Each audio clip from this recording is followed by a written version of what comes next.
कोई केवल एक मन से आपको भजता हो, आपके आश्रित हो, आपके सहारे हो, उस पर आप संतुष्ट हो जाते हैं, उस पर आप प्रसन्न हो जाते हैं। और जिस पर आप संतुष्ट हैं, जिस पर आप प्रसन्न हैं, तुम कृपाल जा पर अनुकूला, ताहि न व्यापी त्रिविध भवसूला, तुम कृपा।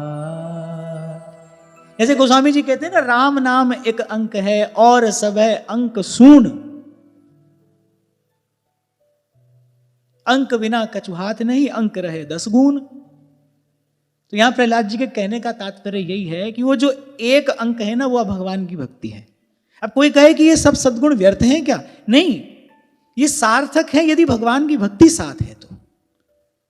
कोई भी क्रिया, कोई भी उपाय, कोई भी विधि, कोई भी गुण, उसकी सफलता, सार्थकता भगवान की भक्ति के साथ है। भगवान का आश्रय है कि नहीं, भगवान की भक्ति है कि नहीं। ये गुण पाकर अगर कोई अभिमान में फूल जाए तो फिर तो यही गुण ही पतन का कारण बनते। आपसे कहा था मैंने कि शक्ति के साथ भक्ति हो तब तो ठीक है, लेकिन भक्ति विहीन जो शक्ति है वो तो नारायण को भी साधारण समझ लेती है। भक्ति हो तो नर में नारायण का दर्शन होता है, और भक्ति न हो, केवल शक्ति हो, फिर सब समझाते रह गए रावण को, उसको नारायण भी साधारण नर प्रतीत होते हैं। ये सब अच्छा है, पुण्य से प्राप्त होता है। ये रूप, बल, पौरुष, ओज, तेज, विद्या, सामर्थ्य, ये सब पुण्य से प्राप्त होता है, सब अच्छा है। पर भगवान की भक्ति हो तभी ये सफल सार्थक है, अन्यथा यही पतन कराएगा कि गुण होगा, भगवान की भक्ति नहीं होगी तो अपने गुण का अभिमान होगा, और अभिमानी का पतन निश्चित है। आज नहीं होगा तो कल हो जाएगा। अभिमानी का पतन निश्चित है, वो नीचे गिरेगा ही गिरेगा। बोलचाल की भाषा में लोग कहते हैं ना, घमंडी का सिर नीचा। जो अभिमानी है उसका आज नहीं तो कल पतन अवश्यम भावी है। तो श्री प्रहलाद जी ने कहा, प्रभु मेरी समझ से इन 12 गुणों से युक्त ब्राह्मण भी हो, पर यदि आपके चरण कमल की भक्ति नहीं है फिर किसी काम का नहीं।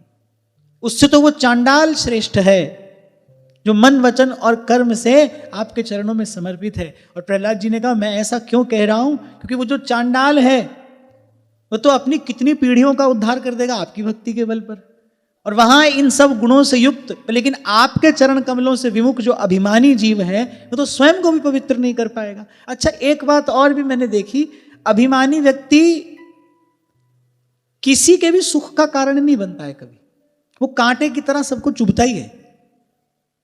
अच्छा, आप भी भीतर से वो सुखी नहीं रहता है, वो सुखी नहीं रहता है। वो जो अभिमान जन्य जो कठोरता है वो उसको कभी भी सुखद अनुभूति नहीं होने देती। तो आप भी कष्ट पाता है, दूसरे को भी कष्ट देता है, किसी के सुख का कारण कभी बनता नहीं। तो जिसने कभी सुख दिया नहीं उसको सुख मिलेगा कैसे?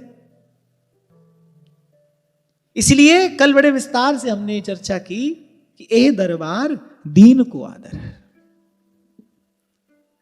सबसे छोटे बने रहिए, इसी में हित है। इसी को कबीर जी ने कहा है, हारे को तो हरि मिले और जीता जम के द्वार। पर आप देखो, अगर विवेक ना हो तो विवेक के अभाव में प्रत्येक व्यक्ति उसी अहंकार को अर्जित करने के लिए कर रहा है सब कुछ।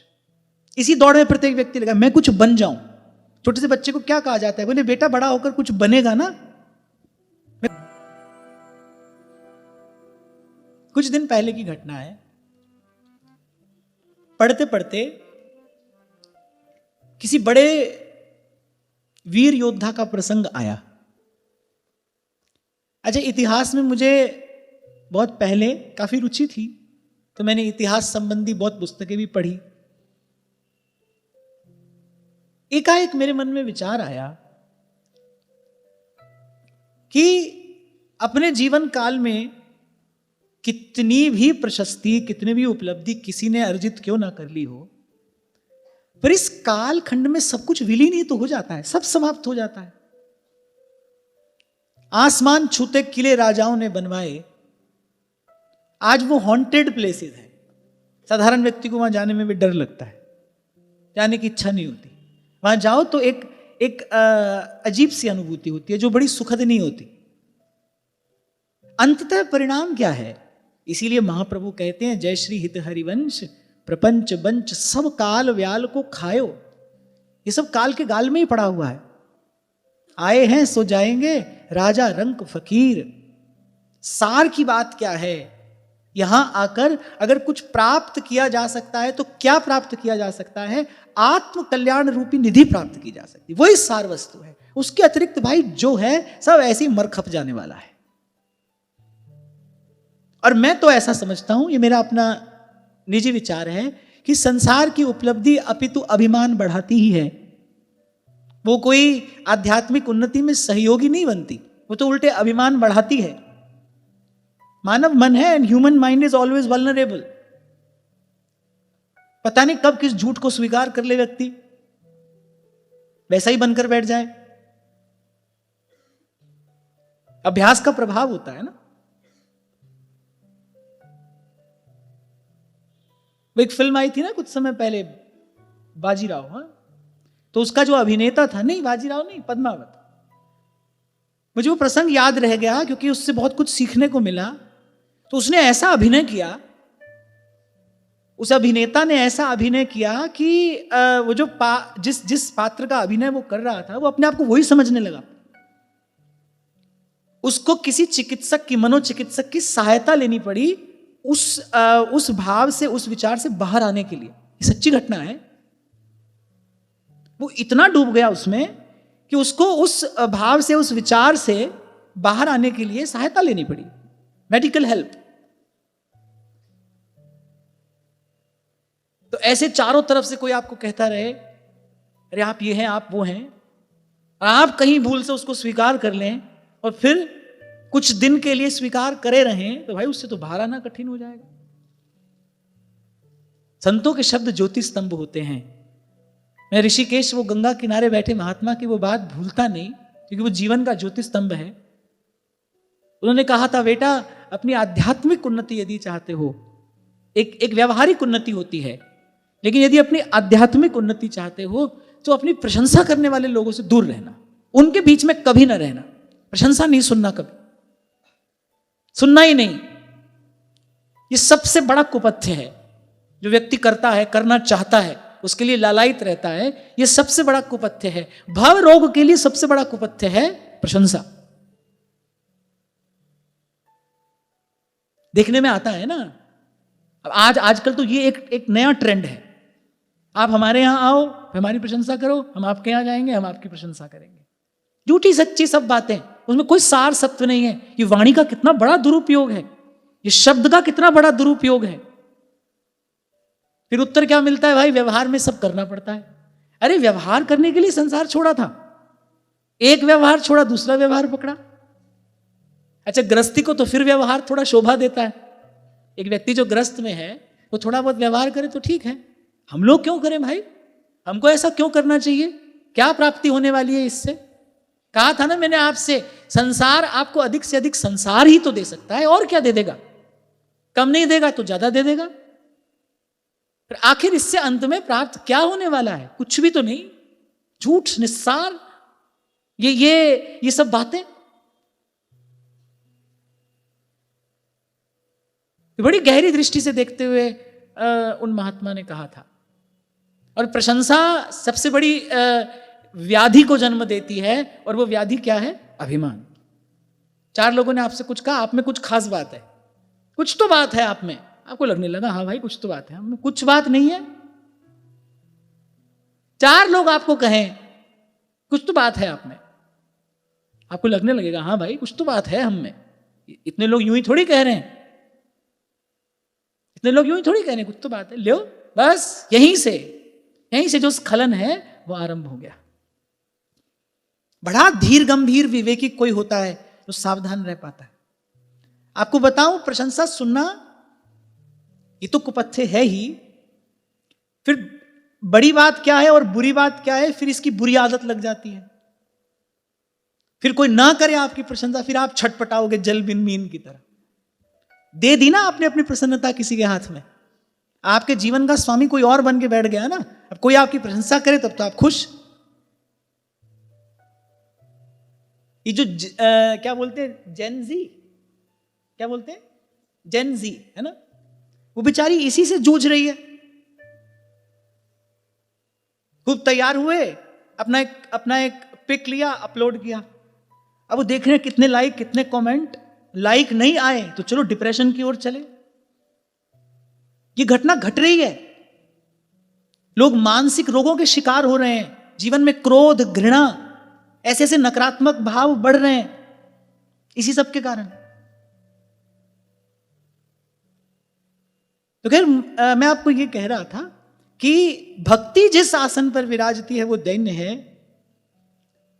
वही श्रेष्ठतम उपलब्धि है, क्योंकि सार वस्तु उसी विधि से प्राप्त होती है। उस मार्ग में जो जो बाधा हो, साधक को उसको दूर करने का, उससे दूर रहने का निरंतर सतत प्रयास करते रहना चाहिए। तो प्रहलाद जी ने कहा, प्रभु अभिमानी व्यक्ति वो तो अपने आप को भी पवित्र नहीं कर सकता।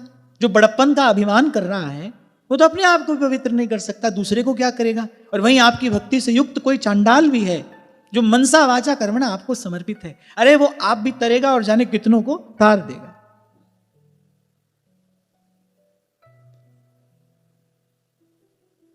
और आगे प्रहलाद जी एक बड़ी सुंदर बात कहते हैं कि प्रभु मैं आपकी स्तुति करने जा रहा हूं। पहली बात तो मैं इस योग्य नहीं हूं, आपको इसकी आवश्यकता भी नहीं है। आपको इसकी कोई आवश्यकता भी नहीं। क्यों? क्योंकि आप अपने स्वरूप में स्थिर, सदा परिपूर्ण, सदा तृप्त हैं। आप आत्मा राम हैं, अपने निजानंद में सदा मग्न रहते हैं।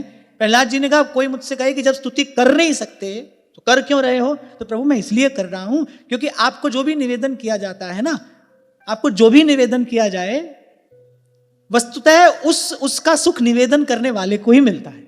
आपको हम कोई खाद्य पदार्थ निवेदन करें तो आप प्रसाद करके लौटा देते हैं। आपका गुण, आपकी महिमा गाएं तो वो आपका गुणगान, आपकी महिमा, आपकी लीला, आपकी कीर्ति का गान वो हम जैसे जीवों को संसार चक्र से पार कर देने वाला है। कोई भी आपको कुछ दे, मिलता उसी को है। यहां प्रहलाद जी ये कहना चाह रहे हैं। देखो कितना शील है प्रहलाद जी का। पहले बता रहे हैं, प्रभु मैं क्यों कर रहा हूं आपकी स्तुति, मैं करने योग्य नहीं हूं फिर भी ये कार्य कर रहा हूं। क्यों? क्योंकि प्रभु लाभ तो इसमें मेरा ही है ना। अपनी ओर देखूं तो फिर तो लगता है नहीं, कुछ नहीं कहना चाहिए, मैं कुछ कहने योग्य हुई नहीं।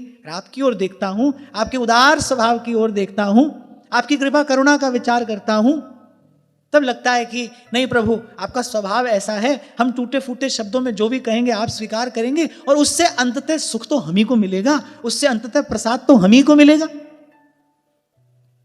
इसलिए तस्मादहं विगत वेक्लव ईश्वरस्य सर्वात्मना महि गृणामि यथा मनीषं नीचो जया गुण विसर्गमनुप्रविष्टः पूयेत येन हि पुमाननुवर्णितेन। इसलिए सर्वथा अयोग्य और अनधिकारी होने पर भी मैं बिना किसी शंका के अपनी बुद्धि के अनुसार यथामति आपकी महिमा का वर्णन कर रहा हूं। एक तो आपका स्वभाव अनुकूल है और दूसरा आपकी महिमा के, आपकी लीला के गान का प्रसाद क्या है कि आपकी लीला गाते गाते जीव अविद्यावश जो इस संसार चक्र में पड़ा है उससे पवित्र हो जाता है। संसार सिंधुम अति दुस्तरम उत्तीर्षो नान्यः प्लवो भगवतः पुरुषोत्तमस्य लीला कथा रस निषेवणमंतरेण पुंसो भवेद विविध दुख दवार्दितस्य। आपकी लीला कथा जीव को संसार सागर से पार कर देने वाली है। ज्ञान वैराग्य की माता कौन है? भक्ति है। और भक्ति को भी उत्पन्न करने वाली भगवान की कथा है। भक्ति को भी उत्पन्न करने वाली भगवान की कथा। तभी भगवान ने कहा प्रथम भक्ति संतन करि संगा दूजी रति हम कथा प्रसंगा। कथा मोह का भंजन करने वाली है। गोस्वामी जी ने दूसरे प्रकार से कहा बिन सत्संग न हरि कथा और ते ही बिन मोह न भाग। आप इसको दूसरी रीति से समझें तो सत्संग का प्रसाद क्या है? हरि कथा। हरि कथा का प्रसाद क्या है? मोह का भंजन। और मोह सकल व्याधिन कर मूला। भक्ति कथा जो है वो मोह का भंजन करने वाली है। मोह का भंजन किया माने सब व्याधियों का मूल ही नष्ट हो गया, सब बीमारियों की जड़ ही कट गई, जीव स्वस्थ हो गया, अपने स्वरूप में स्थित हो गया।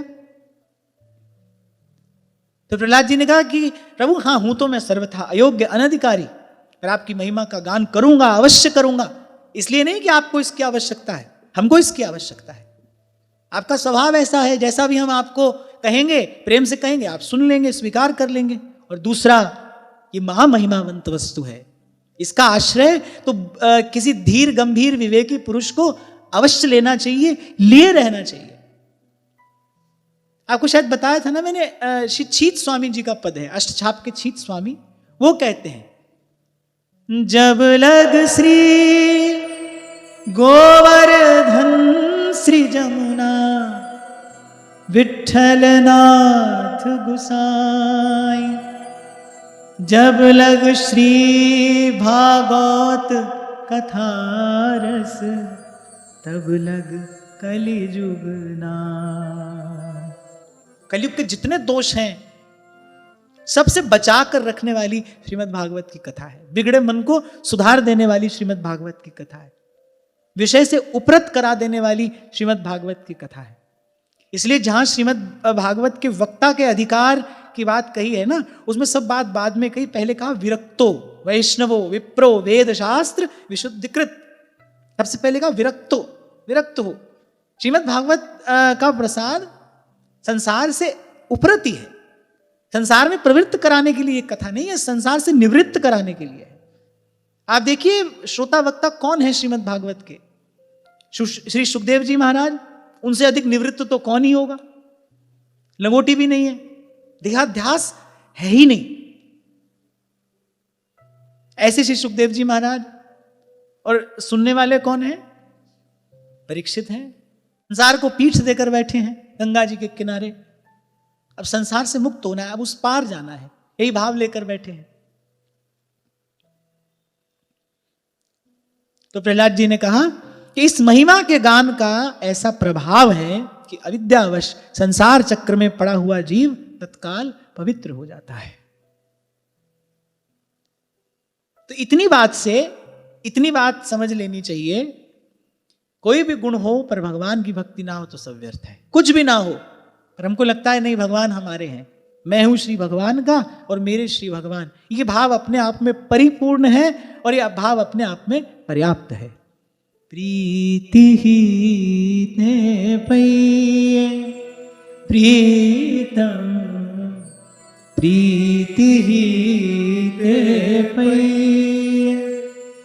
जदपि रूप गुण शील सुघरता, जदपि रूप गुण शील सुघरता, इन बातन ना रिझइए प्रीतम, प्रीति ही ते पै प्रीतम, प्रीति ही ते पै।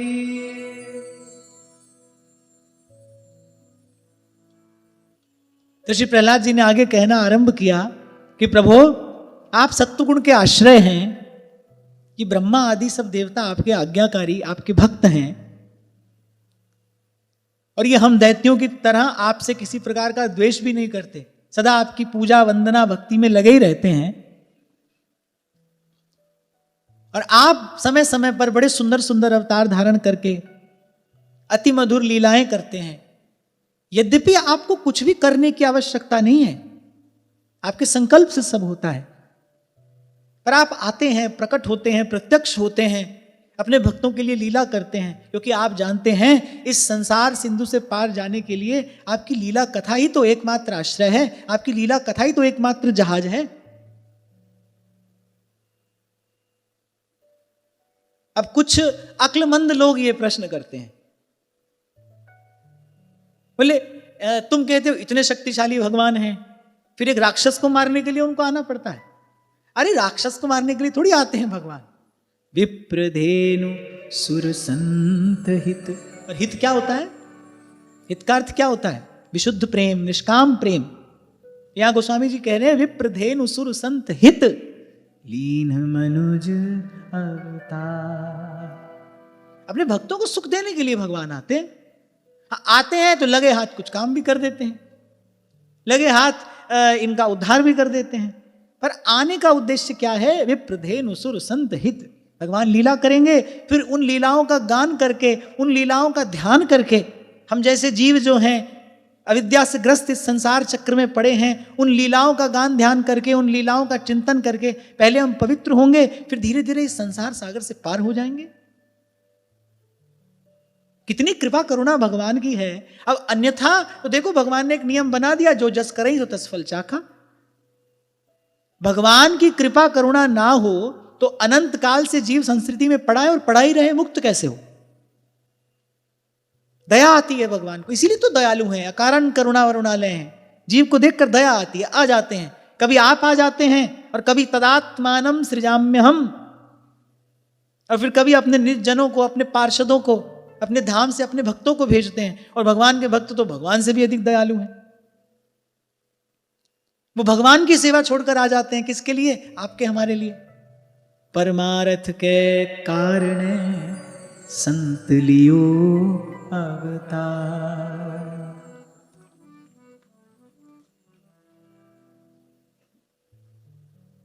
तो प्रहलाद जी ने कहा, प्रभु आपकी सब लीला आपके भक्तों के आनंद के लिए है। जिस असुर को मारने के लिए आपने क्रोध किया था प्रभु, प्रहलाद जी ने पहले क्या कहा? प्रभु आप सत्वगुण के आश्रय हैं। यहां प्रहलाद जी अप्रत्यक्ष रूप से, परोक्ष रूप से भगवान को क्या कह रहे हैं? प्रभु आप गुस्से में अच्छे नहीं लगते। कहने का तात्पर्य ये है, प्रभु आप तो सत्वगुण के आश्रय हैं और क्रोध तो तमोगुण का विकार है। बोले प्रभु ठीक है, आपने भक्तों के हित के लिए, आपने मेरे हित के लिए, आपने मेरे कल्याण के लिए, आपने मेरे मंगल के लिए इस क्रोध को ग्रहण किया, अब इसको छोड़ दीजिए। भगवान को क्या कहना है, कैसे कहना है, ये कला सिर्फ भक्त के पास है। आप देखो ब्रह्मादिकों ने कैसी कैसी स्तुतियां की, कुछ नहीं पहुंचा भगवान के कान तक। प्रहलाद जी को देखकर, प्रहलाद जी का प्रणाम देखकर भगवान के हृदय में दया का उद्रेक हो गया। और किस सुंदर रीति से प्रहलाद भगवान से बात कर रहे हैं। आप देखिए किस रीति से श्री प्रहलाद जी भगवान से चर्चा करें। चर्चा का आरंभ कहां से किया?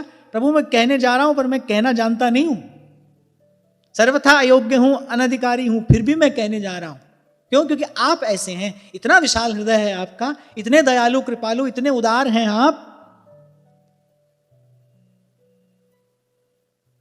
कि अशुद्धियों से भरा मेरा वाक्य, त्रुटियों से पूर्ण मेरी वाणी, उसको भी आज स्वीकार कर लेंगे। क्यों? क्योंकि भक्ति के नाते आप सब स्वीकार करते हैं। और फिर आगे क्या कह रहे हैं? स्तुति कर रहा हूं, आपकी महिमा गा रहा हूं। क्यों? इससे आप प्रसन्न होंगे? ना ना, आप तो सदा ही प्रसन्न हैं। आप तो कभी अप्रसन्न होते ही नहीं, आप तो सदा ही प्रसन्न हैं, सदा अपने स्वरूप में स्थित हैं, अपने आनंद में मग्न हैं। मैं तो अपने हित के लिए, अपने कल्याण के लिए, स्वयं के तन को, मन को, स्वयं की वाणी को, स्वयं के चित्त को पवित्र करने के लिए, निर्मल करने के लिए आपकी महिमा का गान कर रहा हूं। और फिर आपकी महिमा की महामहिमा ये है कि गाया गाया हरिगुण गाया, काल व्याल सो बाची। पर प्रभु जिसके लिए आपने क्रोध किया वो कार्य तो पूर्ण हो गया, अब इस क्रोध को आप छोड़ दीजिए, अब इस क्रोध को आप शांत करिए। फिर प्रहलाद जी ने कहा इस दैत्य के मर जाने से सबको सुख मिला है, पर लेकिन अब सब आपके उसी शांत स्वरूप के दर्शन की बाट जो रहे हैं, उसी शांत स्वरूप के दर्शन की प्रतीक्षा कर रहे हैं। हे शांताकारम, हे प्रभु अपने उसी स्वरूप का दर्शन कराइए। हाँ, लेकिन यहां प्रहलाद जी ने एक बात हम सब के लिए बता दी। बोले हे नृसिंह देव, भय से मुक्त होने के लिए भक्तजन आपके इस रूप का सदा स्मरण करेंगे। भगवान का जो ये उग्र रूप है ना, ये भक्तों के भय का भंजन करने वाला है, ये भक्तों के भय का नाश करने वाला है। कभी भय लगे तो इस स्वरूप का ध्यान करना चाहिए। और हमको तो श्री नृसिंह भगवान का स्वरूप वैसे भी बहुत प्रिय है। पूछो क्यों? इसलिए प्रिय है क्योंकि हमारे महाप्रभु जी के प्राकट्य का आशीर्वाद श्री नृसिंह भगवान ने ही दिया था। महाप्रभु प्रकट होंगे, श्री निकुंज बिहारी बिहारिणी जी की प्राणाधिक प्रिया वंशी इस धराधाम पर प्रकट होगी। ये शुभ सूचना, ये आशीर्वाद श्री नृसिंह भगवान से ही तो श्री नृसिंह आश्रम जी को प्राप्त हुआ था। सदा से संग हैं श्री राधा वल्लभ लाल के श्री नृसिंह भगवान, सदा से संग हैं। आप देखो यहाँ मंदिर के बाहर श्री नृसिंह जी का मंदिर है ना, आज तक भी मंदिर से ही श्री नृसिंह भगवान के लिए अवनी आता है, आज तक भी ये परंपरा है। तो श्री प्रहलाद जी ने कहा प्रभु भय से मुक्त होने के लिए भक्तजन आपके इस रूप का स्मरण करेंगे। फिर आगे प्रहलाद जी ने बड़ी सुंदर रीति से एक बात कही। श्री प्रहलाद जी ने कहा, बोले प्रभु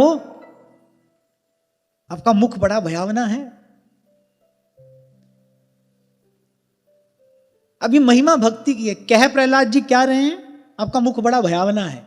आपको कोई आकर ये कह दे तुम्हारा मुख बड़ा भयावना है, बस चले तो जाने क्या कर दो, कोई कहकर तो देखे। पर भगवान बड़े प्रसन्न हो रहे हैं प्रहलाद जी की बात सुनकर। बोले प्रभु आपका मुख बड़ा भयावना है, देखिए आपकी जीभ लपलपा रही है। ये सब बात क्यों कह रहे हैं प्रहलाद जी? सब सेवाओं में, श्रृंगार की सब सेवाओं में दर्पण दिखाना भी तो एक सेवा है ना। श्रृंगार करके दर्पण दिखाया जाता है, ये देखो कैसे लग रहे हो आप। फिर ठाकुर जी को लगता है कि हाँ ठीक लग रहे हैं तो मुस्कुरा देते हैं, माने पर्दा खोलो। कुछ कमी कुछ अभाव हो, सेवा करने वाले के हृदय में प्रेरणा कर देते हैं, भाई ऐसे होना चाहिए। तो प्रहलाद जी ने कहा इस समय कहां दर्पण लाऊं। और फिर ये देखो चरण इनके पाताल को छू रहे हैं, शीश इनका वहां तपलोक का स्पर्श कर रहा है। तो प्रहलाद जी ने अपनी ओर देखा, फिर अब कैसे इनको दर्पण दिखाऊं, कैसे इनको बताऊं कि कैसे लग रहे हो आप।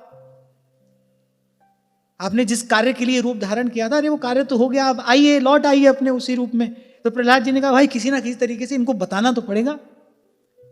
ऐसा होता है ना, कभी आप घर से तैयार होके निकले, कुछ गड़बड़ रह गई, आप निकल पड़े बाहर, दूसरा व्यक्ति इशारे से बताता है,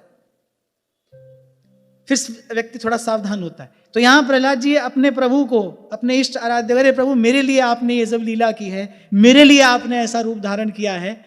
अब वो जिस कार्य के लिए रूप धारण किया वो कार्य तो हो गया, आप समेटिए अपनी इस लीला को। बोले देखिए प्रभु, अच्छा श्लोक का उच्चारण किया प्रहलाद जी ने, क्योंकि उस समय केवल शब्द ही भगवान तक जा सकता है। बोले प्रभु आपका मुख बड़ा भयावना है, देखिए आपकी जीभ लपलपा रही है, आंखें सूर्य के समान हैं, भौहें चढ़ी हुई हैं, बड़ी पैनी दाढ़ें हैं। और देखिए प्रभु कहाँ आप बैजंती माला धारण करने वाले, और कहाँ इस दैत्य के आंतों की माला आपने धारण कर रखी है। बर्छे की तरह बोले सीधे खड़े कान, और दिग्गजों को भी भयभीत कर देने वाला ये सिंहनाद, शत्रुओं को फाड़ देने वाले ये नख।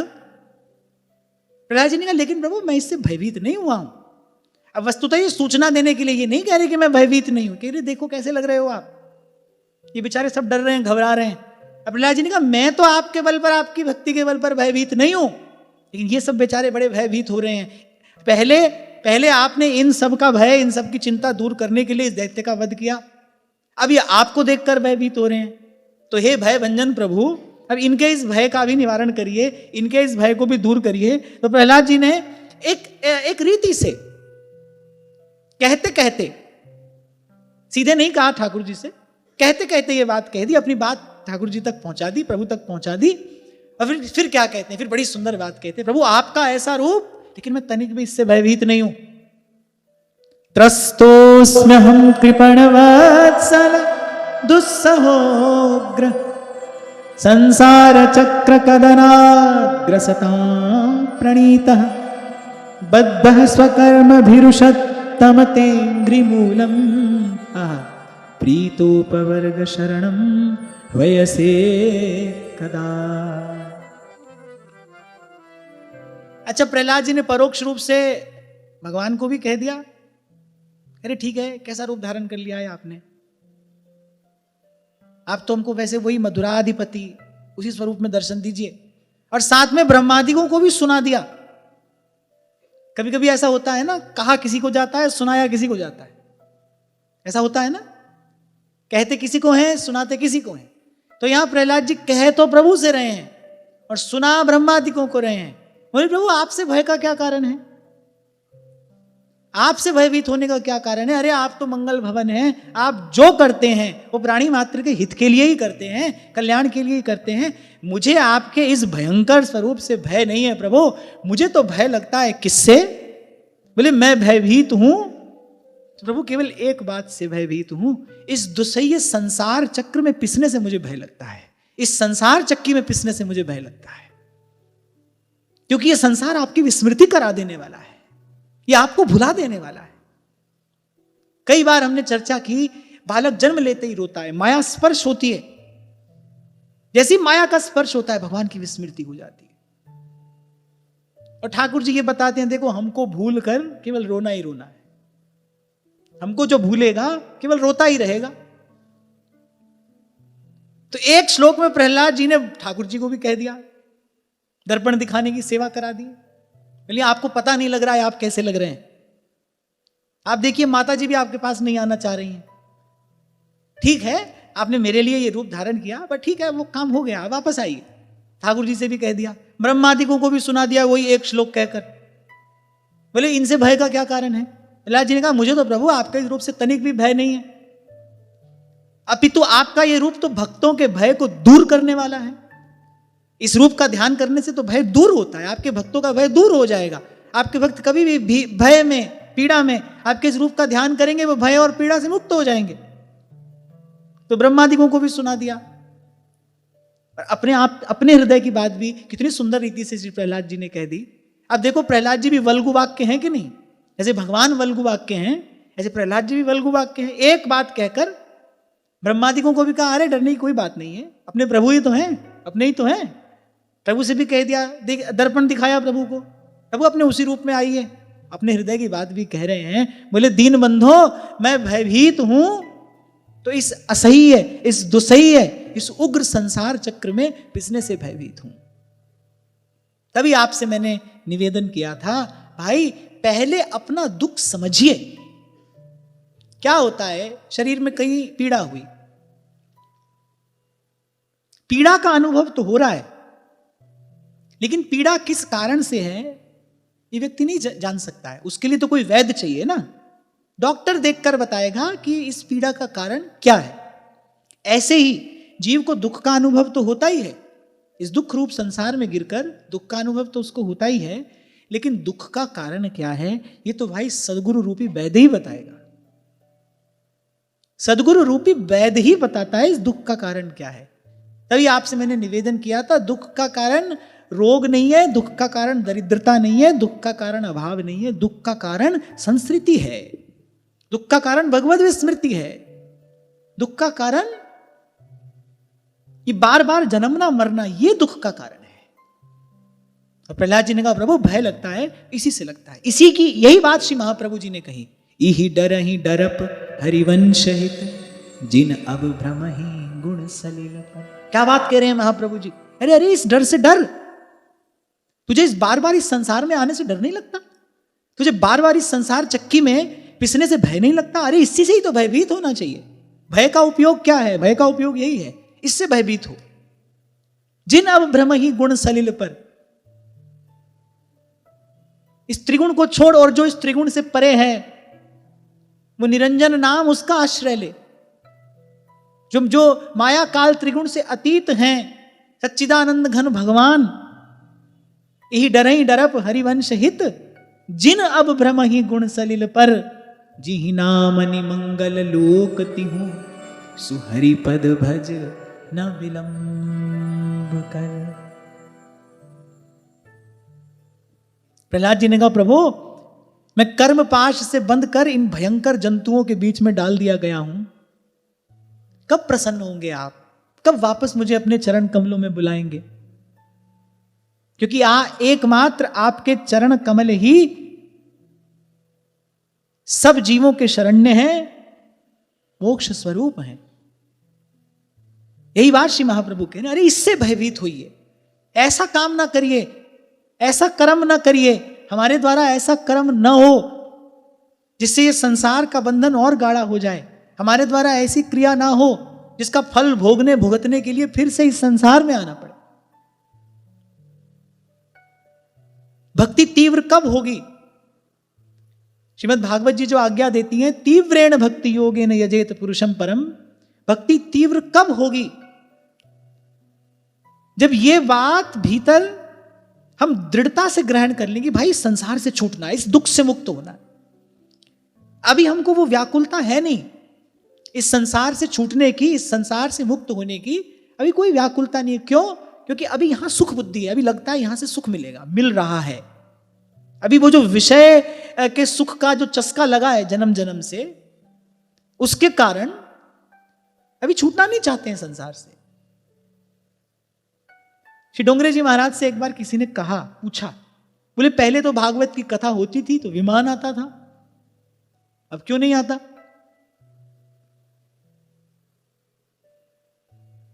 तो महाराज जी मुस्कुरा दिए। प्राय करके वो मौन ही रहा करते थे, केवल मुस्कुरा कर रह गए। सप्ताह का छठा दिन था, श्रीमद् भागवत सप्ताह का 6ठ दिवस था। महाराज श्री ने कहा कल कथा के पश्चात विमान आएगा और सुनने वालों को भगवान के धाम में लेकर जाएगा। अब लियो पंडाल खाली, किसको जाना है भगवान के धाम में? किसी को नहीं जाना है। कहने का तात्पर्य, जाना किसको है? विमान तो तैयार ही खड़ा है, जाना किसको है? भगवान के लिए कोई युग धर्म थोड़ी है। भगवान तो इन सबसे परे हैं। भगवान को अपने भक्त पर कृपा करनी हो तो उनको कोई देश काल का, युग का विचार थोड़ी करना पड़ता है। आज भी बड़भागी भक्तों पर वैसी ही कृपा हो ही रही है।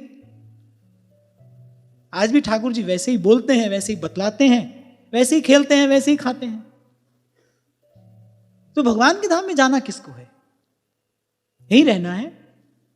और जब तक यहां रहना है, जब तक यहां सुख बुद्धि है, तब तक भक्ति कैसे होगी? हो ही नहीं सकती। भक्ति में जो तीव्रता आनी चाहिए, वैराग्य में जो उत्कटता आनी चाहिए, वो कैसे आए? अभी तो मजा ले रहे हैं यहां पर यहां प्रहलाद जी कह रहे हैं और श्री महाप्रभु जी ने कहा भाई इससे डरना, इससे भयभीत होना चाहिए। यही डरे डरप हरिवंश हित जिन अब भ्रम ही गुण सलिल पर। आप देखो कभी हमारे व्यवहार में तमोगुण प्रधान हो जाता है, कभी रजोगुण, कभी सत्वगुण। जबकि महाप्रभु कह रहे हैं कि इन तीनों से पार जाना है। इन तीनों से पार कौन है? और विपरीत मति के कारण सब विपरीत क्रियाएं मेरे द्वारा हुई अद्यावधि हो रही हैं। संत तो सच्चा होता है ना, वो तो सच्चा होता है। कबीर कहते हैं कि क्या मुख ले बिनती करूं, लाज आवत है मोहे, तो ये देख अवगुण करूं, कैसे भाऊं तो है, मैं कैसे आपको भाऊं? मैं जानता हूं मुझ में ऐसा कुछ है नहीं। और मेरी इच्छा क्या है? तो बौना आकाश फल चाहत है मन माही, ताको एक कृपा बिना और जतन कछु नहीं। मैं तो कहता हूं भजन हो रहा है, यदि भजन हो रहा है, बस मन में कोई प्रश्न आने मत दीजिए। भगवान की कृपा पूर्ण दृष्टि है, नहीं तो ये नहीं होता। मैं फिर कह रहा हूं आपसे, जीव के स्वभाव में ही नहीं है ये। देखो, ना तो भजन में रुचि है, ना भजन का अभ्यास है, और ना भजन स्वभाव में ही है, कैसे करेगा?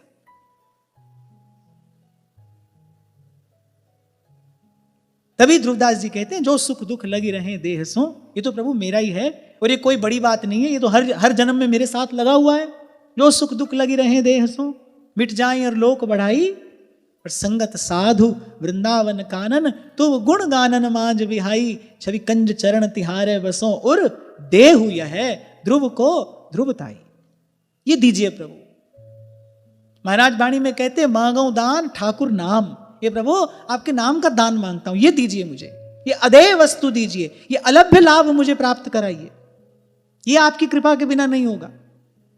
अपनी इसी दीन दशा का वर्णन श्री प्रहलाद जी कर रहे हैं। दीन बंधो ये कहकर संबोधित किया, अरे आपके इस रूप से मुझे भय नहीं लग रहा है, भयभीत हूं, बार बार इस संसार चक्र में गिरने से भय लगता है, इस चक्की में पिसने से मुझे भय लगता है। और यही बात आचार्य चरण कह रहे, ई डर ही डरप, इस डर से डरना। कभी आप महाप्रभु की इस वाणी का गंभीर चिंतन करना। इन दो पंक्तियों में तो महाप्रभु ने सब कुछ कह दिया। ई डर ही डरप हरिवंश हित जिन अब भ्रम ही गुण सलील पर। कहा था ना मैंने आपसे, भव सिंधु में ही त्रिगुण का जल भरा है ना, न तम न रज न सत्व। महाप्रभु कह रहे इन तीनों से पार चलो। जो रस सब ते दूर। और महाप्रभु ने आपके हमारे लिए वो रस प्रकट कर दिया है कि वो प्रकट हरिवंश जू रसिकन जीवन मूर। बड़ी सुंदर बात कबीर कहते हैं, अरे सरगुण की सेवा करे, सगुण की सेवा करे और निर्गुण को करे ज्ञान। सरगुण की सेवा करे, निर्गुण को करे ज्ञान, और निर्गुण सरगुण ते परे तहां लगावे ध्यान। और यहां कबीर जिस सगुण की सेवा की बात कर रहे हैं ना, वो ये विश्वरूप भगवान है।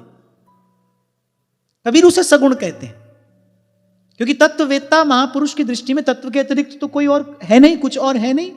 वासुदेव सर्वमिति